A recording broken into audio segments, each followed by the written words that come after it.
Hello, hi friend, कसे आहात तुम्ही? आय होप सगळे ठीकच असताल. तर माझ्या छोट्याशा यूट्यूब चॅनलमध्ये तुमचं मनापासून स्वागत करत आहे आणि मस्त अशी रेसिपी घेऊन आले आहे.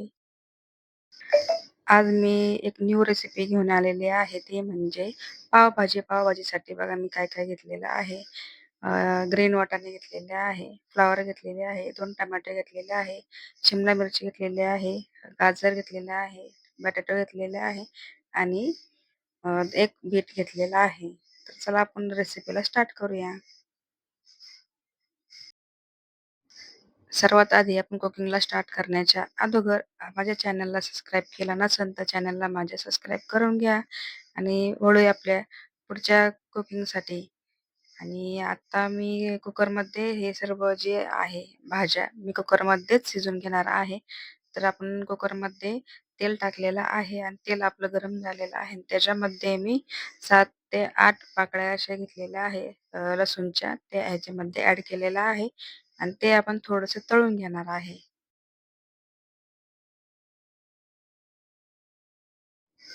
तर तुम्ही पाहिलंच असेल तर मी थोडंसं लसूण थोडासा असा नॉर्मली तळून घेतलेला आहे आणि त्याच्यामध्ये मी जिरी टाकलेली आहे आणि जिरी पण आपल्याला थोडीशी अशी लाल करून घ्यायची आहे आणि नंतर आपण ह्याच्यामध्ये कांदा चिरून घेणार आहे. मी 2 कांदे असे चिरून घेतलेले आहे. कांदा पण असं पूर्ण असं लाल करून घेणार आहे. आणि कांद्याला आपल्याला म्हणजे पूर्ण लाल करायचा नाही. नॉर्मली फक्त तळून घ्यायचा आहे आणि नंतर आपल्या भाज्या पण टाकून फक्त असं 5 ते 6 मिनिटं पूर्ण असं हाय फ्लेमवरती तळून घ्यायचं आहे. तुम्ही पाहू शकता आपला कांदा थोडा-थोडा लाल होत आहे आणि व्हिडिओ न स्किप करता असं व्हिडिओ पूर्ण कंटिन्यू पुढे पाहत राहा.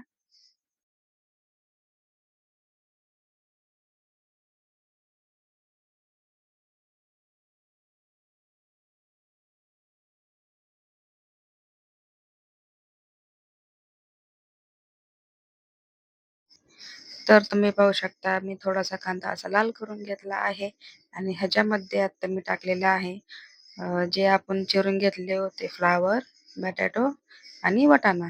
पण हे 2 घेतलेले आहे आता मी आणि चिरायच्या अगोदर पण 2 घेतले होते आणि चिरून झाल्याच्या नंतर पण मी पातेल्यात स्वच्छ पाण्याने धुवून घेतले होते आणि ते आता ह्याच्यामध्ये ॲड करते. आणि ह्याला पण आपण हाय फ्लेमवरती पण गरम करून घ्यायचं आहे कारण का पूर्ण असं म्हणजे आपण जेवढं काही मिश्रण टाकणार आहे ते पूर्ण असे गाळ झाले पाहिजे. तुम्ही पाहू शकता 2 टोमॅटो घेतले होते ते पण स्वच्छ धुवून घेतले होते आणि शिमला मिरची 1 शिमला मिरची आहे, 1 बीट आहे. त्याला पण 2 घेतलेलं आहे आणि तुम्ही पाहू शकता 2 असे गाजर घेतलेले आहे. त्याला कट करून घेतलेले आहे. तर आपण पूर्ण ही प्रोसेस असंच ठेवणार आहे आणि ह्याच्यामध्ये मी एक आल्याचा तुकडा घेतला आहे आणि त्या आल्याचा तुकडा मी किसणीने किसून घेतलेला आहे. कारण का समजा आपण चॉप करून जर टाकले ते दाताखाली येतात. ते मला लहान मुलं जर असली तर त्यांना ते आवडत नाही. त्याच्यामुळे मी हे असं किसून घेतलेलं आहे. कारण का पूर्ण असं विरघळून जाईल ते. तर तुम्ही पाहू शकता आपण आता ह्याच्यामध्ये पूर्ण असा मसाले ॲड करणार आहे. तर तुम्ही पाहू शकता मी 1 चमचा मटन मसाला घेतलेला आहे आणि चवीनुसार मीठ घेतलेलं आहे. 1 चमचा हळद घेतलेली आहे आणि 1 चमचा मी काश्मीरी लाल तिखट घेतलेला आहे. 1 चमचा मी धना पावडर घेतलेला आहे आणि तुमच्या मी पालेभाजी एवढे म्हणजे भाज्या एवढ्या घेतलेल्या आहे, तर तुम्ही तुमच्या हिशोबाने भाज्या तुम्ही कमी जास्त करू शकता. तुम्हाला जेवढ्या काही भाज्या लागतील तुमच्या हिशोबाने तुम्ही टाकू शकता. आणि सर्वात महत्त्वाचं आपण पावभाजी मसाला ह्यात ॲड केलेला आहे. साधारणपणे 2 चमचे मी ह्याच्यामध्ये टाकून घेतलेला आहे आणि आता हे असंच ठेवणार आहे आणि पूर्ण गॅसचा फ्लेम आपण कमी करणार नाही असंच ठेवणार आहे. कारण का हे 5 ते 6 मिनिटं पूर्ण अशा भाज्या ज्या आहेत पूर्ण तेलामध्ये तळून घेणार आहे. आपण लगेच काही पाणी ह्याच्यामध्ये ॲड करणार नाहीये. तुम्ही पाहू शकता मी कंटिन्यू हा व्हिडिओ पूर्ण शेवटपर्यंत पाहत राहा. मी पूर्ण हा मसाला कसा पद्धतीने तळून घेतलेला आहे. आता तुम्हाला हे पण दाखवते, की पूर्ण तेल सुटेपर्यंत आपल्याला हा मसाला तळून घ्यायचा आहे आणि तुम्ही पाहू शकता आपल्या पावभाजीला म्हणजे भाजीला कसा कलर आलेला आहे. तर तुम्ही म्हणजे 1 बीट नुसार ते पूर्ण त्याचं कलर सोडायला लागतो. नंतर आपण ह्या फ्रूट कलर वगैरे काहीच टाकणार नाही. हा नॅचरल कलर आहे भाजीचा आपल्या.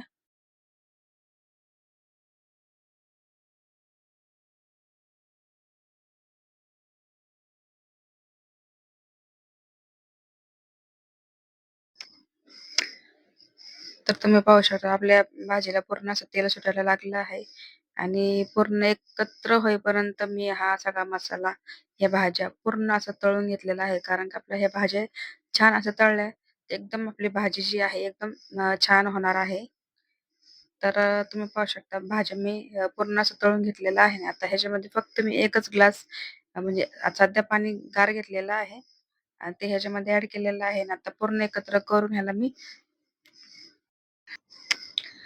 तर ह्याच्यामध्ये 1 ग्लास पाणी ॲड केलेलं आहे आणि आता मी ह्याला झाकण लावून 4 ते 5 शिट्ट्या घेणार आहे आणि तोपर्यंत आपल्या भाजीला पूर्ण असं अ, एकदम मिश्रण तयार होईल याचं. ह्याच्यामध्ये कोथिंबीर घेतलेली आहे, ती पण स्वच्छ धुवून घेतलेली आहे. आता ती एकत्र करून कुकरचं झाकण लावून 5 ते 6 शिट्ट्या घेणार आहे.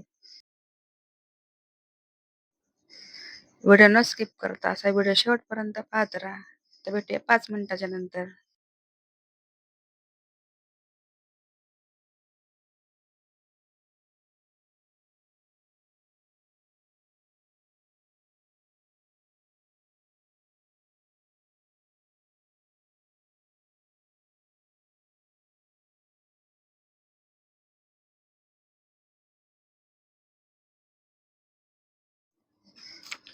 तर तुम्ही पाहिलं असेल आपल्या भाजी असं पूर्ण शिजून झालेली आहे आणि पाण्याची क्वांटिटी पण कमी झालेली आहे. म्हणजे पूर्ण भाजी ऑलमोस्ट शिजून झालेली आहे. तर आपण आता ह्याला मॅशर घेऊन पूर्ण एकत्र करून घेऊया. तर तुम्ही पाहू शकता गॅसचा फ्लेम बंद केलेला आहे आणि कुकर मी खाली ठेवून पूर्ण असं मॅशरने पूर्ण एकत्र करून घेत आहे. कारण का आपली भाजी शक्यतो लहान मुलांना ओळखू बी नाही यासाठी म्हणून मी पूर्ण अशी भाजी एकत्र करून घेतलेली आहे. कारण लहान मुलांना हे नको, ते नको भाजी अशी लहान मुलांचं असतं. त्याच्यामुळं हे आपण जेवढी भाजी एकत्र करून घेऊ तेवढी म्हणजे लहान मुलांना कळू शकत नाही, की आपण ह्याच्यामध्ये कोणती भाजी ॲड केलेली आहे. तर तुम्ही पाहू शकता ह्याच्यामध्ये मी अर्धा ग्लास पाणी गरम करून घेतलं होतं आणि ते अर्धा ग्लासच पाणी टाकलेलं आहे. कारण का आपल्याला जास्त पातळ नाही बनवायची. क्वांटिटी एकदम पाण्याची व्यवस्थित ठेवायची आहे.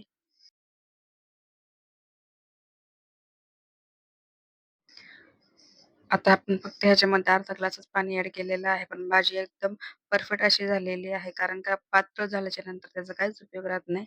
म्हणून थोडीशी गडद अशी ठेवलेली आहे.